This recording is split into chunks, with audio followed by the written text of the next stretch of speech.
What's up, everybody? You have reached another episode of the NRW Checkpoint. I'm WebsterStyle. Brian Sapph. And welcome again. And, Brian, I'm going to forgo what we're playing because I don't know why they can just keep dropping breaking news on us. Right. And it just came out a couple hours ago that Sony is buying Bungie, creators of Halo and Destiny, they for $3.6 billion. When I saw this, I'm like, that seemed kind of high. You think so? Yeah. I mean, I'm not into Destiny like that. And honestly, unless you're like a hardcore gamer, going back to like Marathon and Dural and even like Oni on the PS2, I think the game was Oni.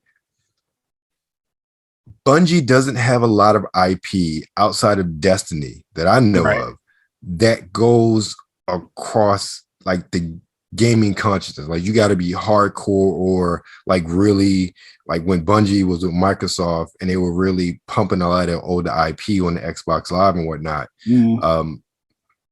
Not like an Activision. So I'm like, I find it hard to say this is not retaliation, but like, I don't know, a comeuppance.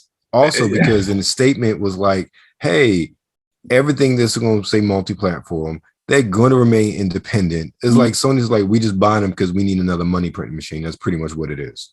Yeah, and that's pretty much what it sounds like, baby. This is like, okay, what's up with the quick, I don't know, I guess cash grab real quick.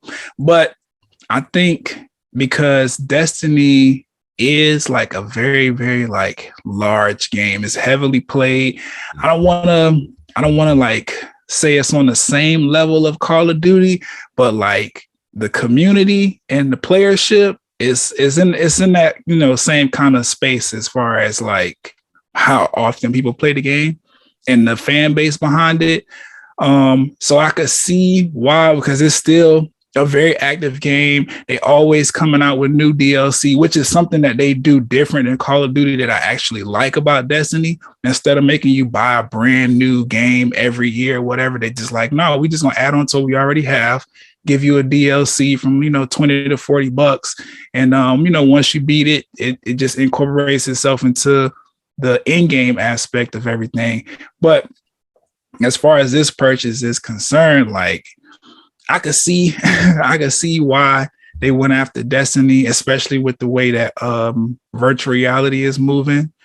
Like I'm assuming that the people over at Bungie, because they only have like Destiny as far as like their largest like game, as claim to fame is concerned, that they will be trying to move into the VR space. Because if you ever played Destiny before, like that's a great environment for the virtual reality space.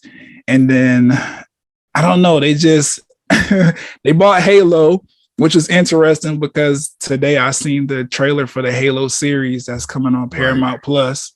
So I'm like, I can see why the moves were made and everything like that, but I'm kind of like you as well. Like it seemed to be a bit much, but I have Destiny 2. I haven't kept up with the DLC because money, and then that game in itself, it could get like extremely large the more you pile onto it.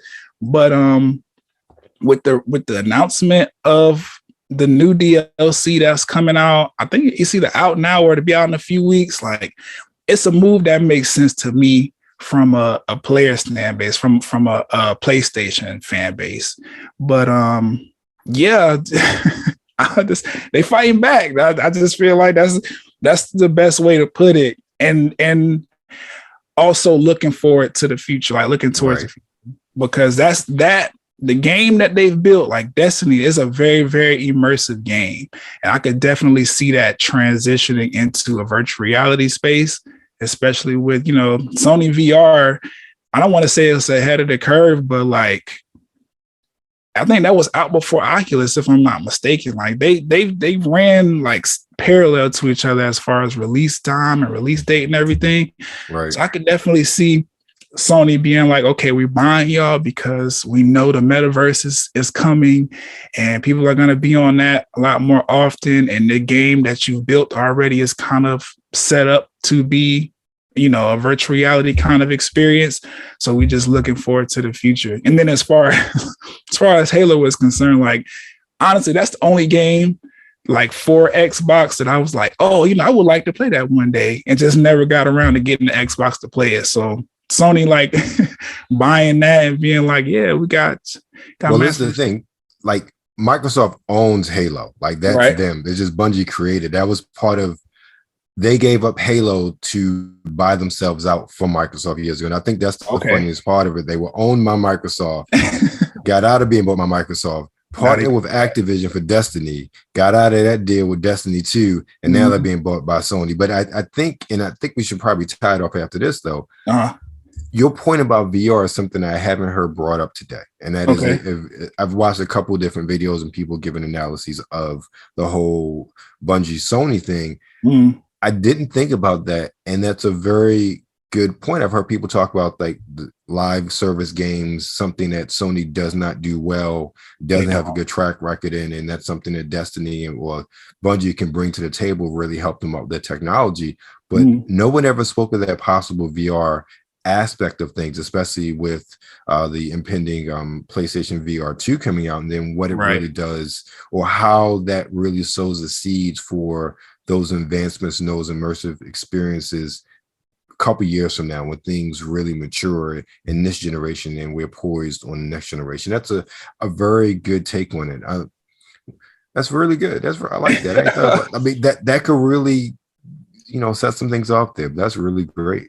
Yeah, that's just something that popped into my head just because, like I said, if you play Destiny, then you completely understand like how exciting it would be to like be those characters in that kind of world.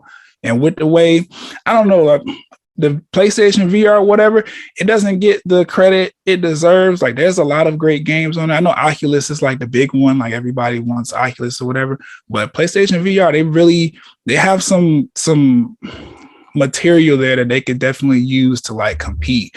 I feel like adding, everything that Bungie brings, Bungie is like they're one of those companies that they like to focus on futuristic games. So bringing that on, I feel like that's what they're like looking forward to. Like, okay, yeah, Activision, Blizzard, everything, they went over to Microsoft, whatever. That's current day. But as far as future is concerned, Bungie will probably be the one you're looking for. And then I also heard that Take-Two had like a big acquisition just recently as well. They bought. Yeah, that was Zynga. That was like a couple months ago. Yeah. So another gaming platform, mobile gaming. Right. And I just feel like all of this stuff is like looking forward to the future. That's what I'm saying.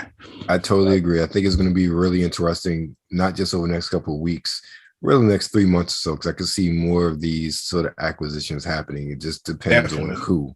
Right. I don't know I don't think Microsoft's buying anybody, at least not anybody big soon. And Sony's not that big of a company to be snatching up studios or companies or publishers like that. Right. Studios are one thing, but I've heard rumors about Square Enix when Sony doesn't have that kind of capital to do that. Microsoft, they might. They can, but see, the thing is, Microsoft has cash. They do. Cash money to spend. And that Activision deal was only half of the disposable income that they have. Right. So Sony doesn't have that kind of disposable income. I could see them though. I talked about this on my podcast earlier this week.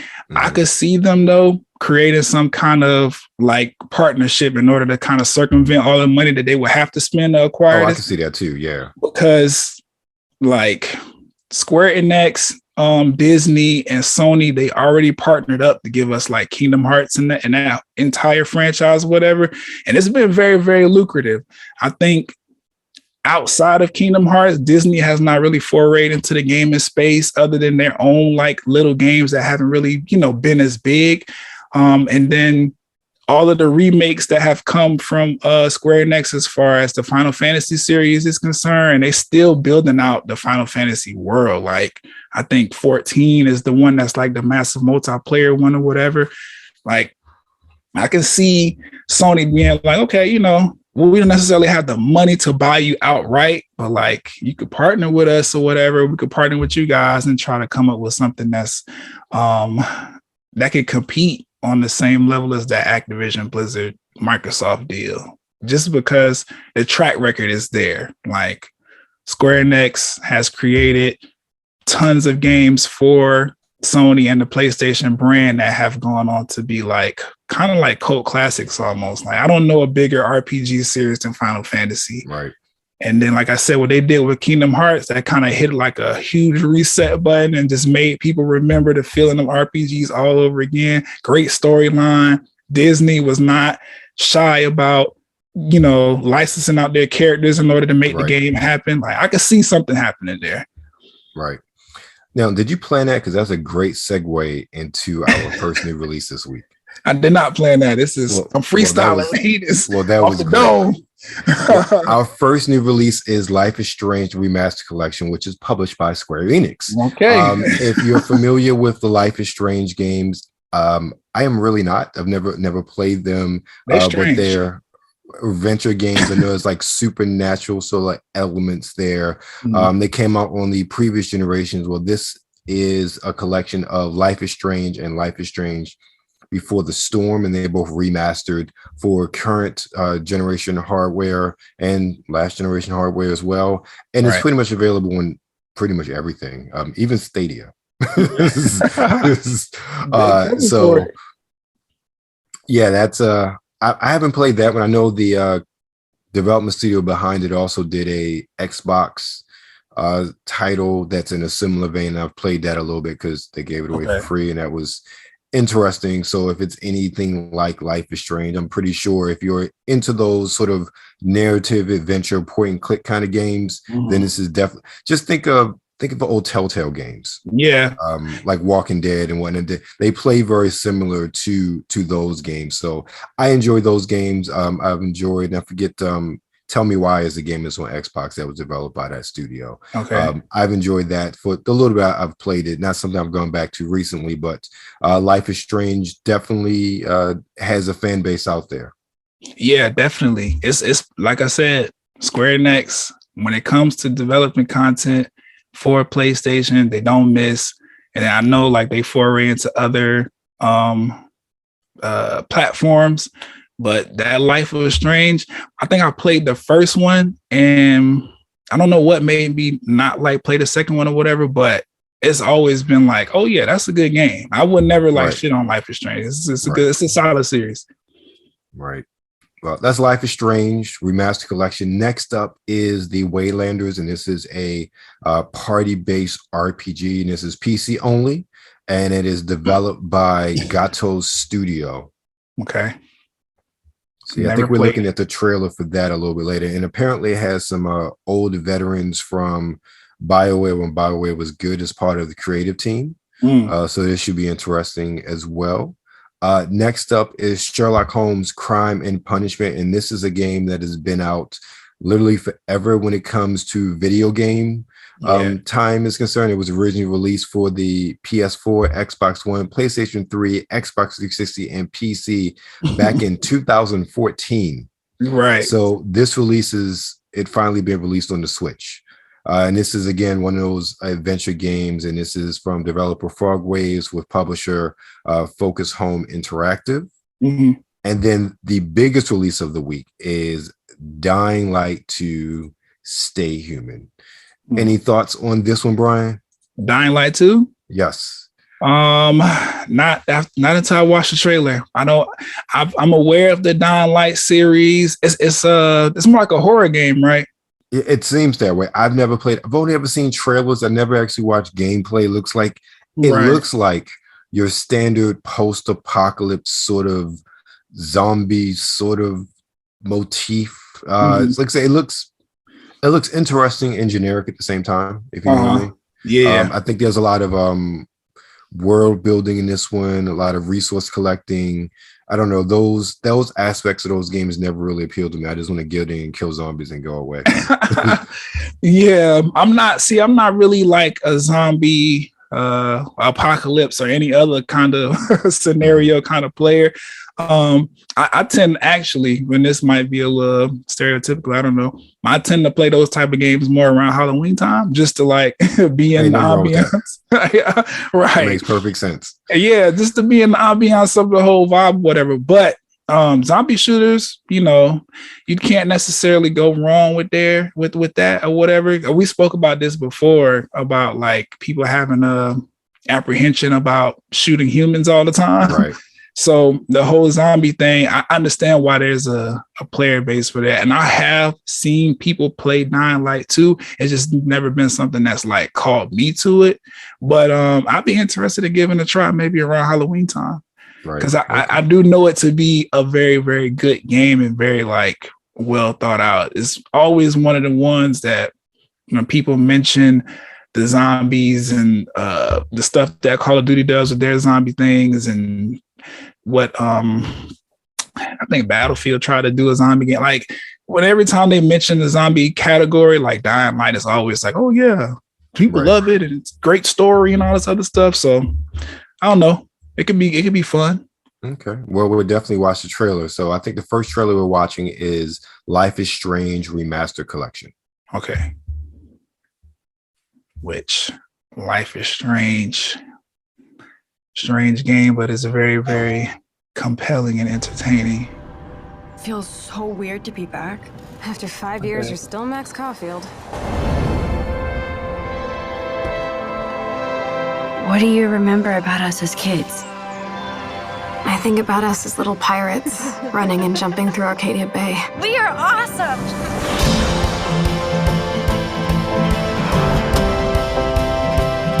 Okay.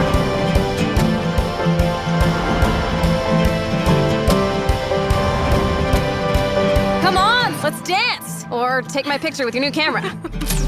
We both got scars and it's so hard to That's Rachel Amber. After my dad died and you moved, I felt abandoned. Oh, good, you're here. Rachel saved my life. She was my angel. Something happened to her. We have to find her, Max. Holy shit. Let's play. Max, what's going on? No! Whoa. I discovered I could reverse time. What the hell is this? Whatever's going on between us is special. Step back before you regret it. Get in, Max!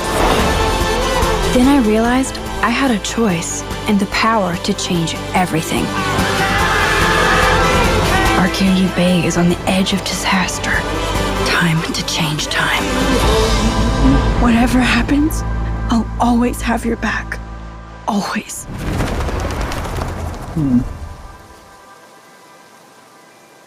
It looks good. I don't know if I think the graphical upgrade is that significant for me. If I own these games already, I don't know if I would really be like, yeah, it's remastered, at least based on the trailer. I know it may look different. You know, if you're running a Series X or PS5 at 1080p, excuse me, 4K, you might be able to see a difference. But realistically, at least based on the trailer, I don't see that much of a reason to upgrade if you already own the game. Now, if you don't, then you're probably more likely to just buy the remastered collection outright because it'd be, you know, better for your wallet. Makes the most sense. Yeah. Right. Yeah. I mean, they remastered it. That's great. It don't look like they did a whole lot of, you know, graphical changes or whatever. Yeah, it doesn't look I seen the sliding thing. That was cool. But same story. I wonder though if this is their attempt at like preparing people for a third installment in the series. Yes, they are doing that. Okay. I've seen.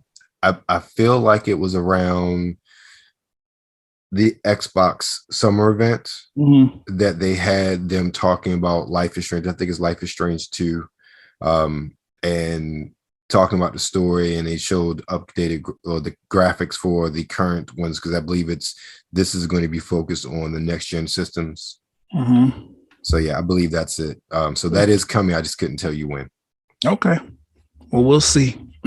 I believe next up we have is the Waylanders. The Waylanders, and now this one I could be interested in, but my gaming PC is not up to par right now. Stepping I mean, it across looks cool so 1,000 far. years Mm. takes only a moment.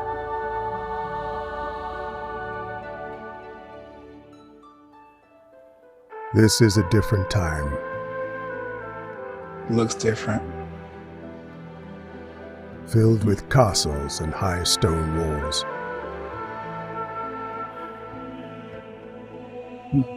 With great temples in honor of a god you do not know. And heresy is swiftly punished.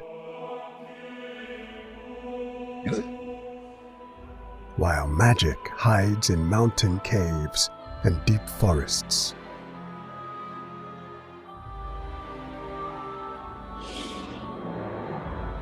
Away from mortal eyes. Where will you go, Torchbearer, to continue your story? Where will you seek your lost companions? Good question. Will you find mortals reborn in the villages of Galicia? So full of lively taverns. Looks pretty expansive. Like a lot Yeah, of I'm places like- to go. They really built this out. And boisterous brothels. Oh, they got the brothels on there? All right. Will you brave the dark dungeons of the Okay, Grand no ladies without the Inquisitor? brothels.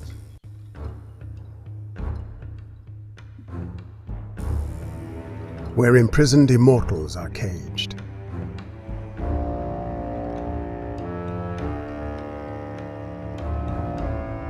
Or enter the castle of the Knights Templar? Who will accompany you on this journey to save the past of the Celts from the future? Find and awaken these old souls, for the fate of magic is at stake. Okay. Need to see some gameplay on that. Yeah, clearly they missed their target launch date because that trailer said November 6th. Nothing wrong with that. I'm just saying, like, hey, clearly it looked okay. I just said it didn't look like anything special. Nah. When it comes to the RPG realm, you know, it could be, but trailer didn't give me the warm and fuzzies. Looked okay though. Well, I've seen that kind of game before, and Right. that's why I said I need to see some gameplay on it because I'm like, it's supposed to be a party game. Party RPG. So you have a party of people with you. Right. I'm not sure if that means multiple players or just you have like 3 NPCs or whatnot with you. I Okay. was doing a reading on it. I mean, that could be fun. I tend to enjoy those kind of games. Most notably Kingdom Hearts. It's a party kind of RPG, but the Right. extra characters are NPCs that you kind of control, but not like directly. They made the Final Fantasy game like that as well. I need to see some gameplay on it. Yeah, it's how I feel like the RPG genre is so wide and diverse. Mhm. Now I feel like it's hard for anyone to really come in with something that is just mind-blowingly new. It won't happen. Yeah, and that's the sad part. You see games like this come out and like they look, sound like be a good premise, but you look at them and you see them as like looks like it'd be cool, but then they're like 5-6 other games you can play and you have a similar experience. So yeah, it's Right. I don't envy them. I don't envy publishers in that regard. Yeah. Hey, Because the fellas. PC is a different market. Yes. What's Hey, up? producer P over here. I got a little bit of game footage for you guys if you want to see that. Okay. Let's Oh do yeah, it. sure. Let's go. All right.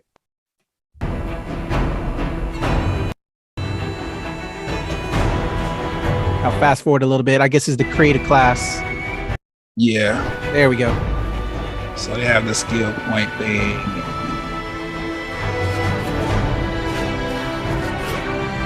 Oh, you can control animals. That's dope.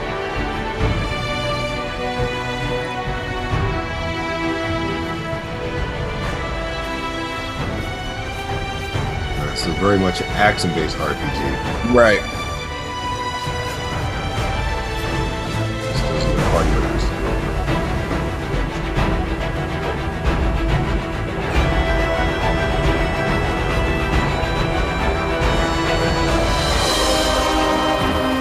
This looks cool. Yeah. I still have the same sort of reservation. Like it's so much you can do in this genre nowadays. Right. They're gonna have to really sell it with the story. Yeah.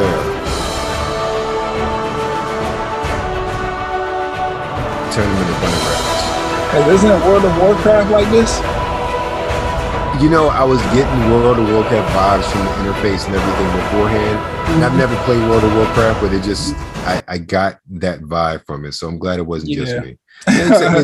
My opinion still remains the same. It, like, looks cool. I just think it would have a hard time standing out. Definitely, especially with that style of that battle system that they have, where you kind of have to like focus within a cone or a direction to do your attacks or whatever. Like that's mobile style gameplay, and I don't know.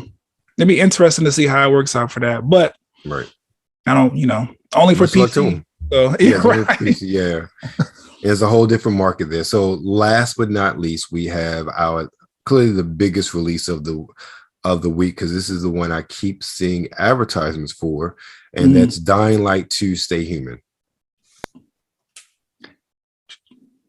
Don't screw up the password again. This time, we'll blow your head off. Sweet! Love you too. You better get it right. Now listen, Steve, don't try to warn anyone I'm here. Rainer said you were a pilgrim. None of your business. You think your barking will make an impression on me? Did you know a girl named Mia? Mia? No. Who's Mia? She's my sister. Promise you'll never leave me alone here. Never. I won't leave you. Swear. I don't have to. Who knew Rosario Dawson was in this? A long time ago, Walt's hurt her. Yeah, that was looked like her opening the door. And I want him to tell me where she is. Well, that kind of information is expensive. Maybe I can help you. Welcome to paradise. Look around, Aiden. What do you see? Something people outside the walls could only dream of. Who would have thought the end of the world could be so peaceful? I wish Crane could have seen this. Luan, it's not a sign of weakness to say you were worried. Death is how we thank traitors. You didn't say you were working for Ader. I don't work for Ader, I work for myself. Here we're all infected. Are you scared of him? Most people are.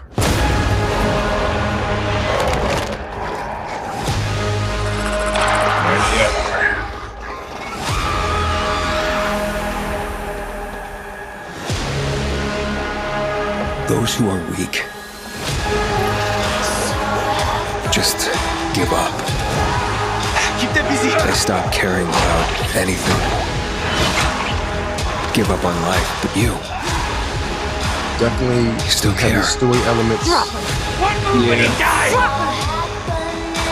Probably has some RPG kind of building elements too. Yeah. On behalf of all its whores, cool. bandits, and idiots. It does. I christen you a citizen of Villador.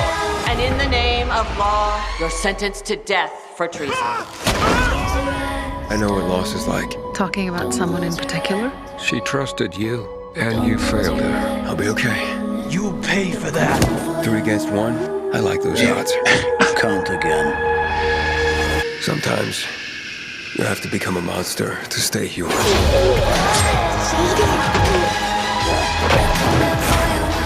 You tortured us! You were hurting me! Nothing could ever tear us apart anyway. Fuck the plan. We don't know what's up there.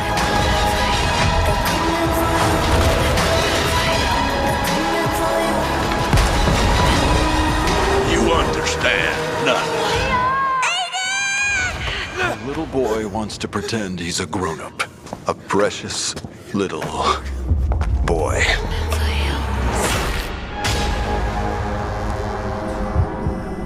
Okay. This is not a bad assessment. I get so like I'm watching this, and when he said that line about sometimes you have to become a monster to remain human, all I got in my head was that season of Walking Dead when Rick Grimes literally bit the dude's neck and ripped out his jugular with his bare teeth. Right. And that's what I thought of. And all I saw from the rest of that moment is this should have been what a Walking Dead game should have been like. Right. Because I see the relationship building in different communities. Mm-hmm. I see the RPG elements, definitely the FPS elements fighting against the infected or whatever they are in this world. Mm-hmm. It looks like a very robust story. And also a couple of days ago, the devs talked about how it's 500 plus hours to complete everything in the game. And people started being upset about it. I'm like, dude, why are you upset about, like, don't you want your money's worth? I didn't get that whatsoever, why anybody would complain about that. And that's to finish everything, side quests, everything, not just like, I want to beat the game. That's to finish every single thing you could possibly do in a game. Like, that's pretty impressive. Yeah. In my opinion. 500 plus hours. I think people, we're in this day and age now where everything is like kind of quick. So people don't want to sit and spend 500. But if it's a good game, like, are you really upset about it? Exactly. I mean, we talk about how Sony's charging $70 for their games now, and something like Returnal's only 9 hours. And not a whole lot of replayability. Yeah, that went away fast. Like, exactly. I see Returnals being played, and I'm like, oh, you just ain't beat the last 2 hours or something. Because like, that game was definitely a short-lived on multiple platforms of streaming. But 500 plus hours, that is a lot. And I don't know. I guess you just have to be a fan of that style of gameplay. You know, if you buy the game, I hope so. And if you buy the game, I appreciate it when developers try to give a customer their money's worth. Definitely. And if I'm going to pay $60, $70 for your game, I want my money's worth. And they are giving their customers, their player base, their money's worth. And I can't be upset about that whatsoever. It looks like a really good game. It does. It looks, well, everything you said was true. They had plenty of character building and whatever. I'm interested to see, like, is there going to be like competing factions within the game? And are they going to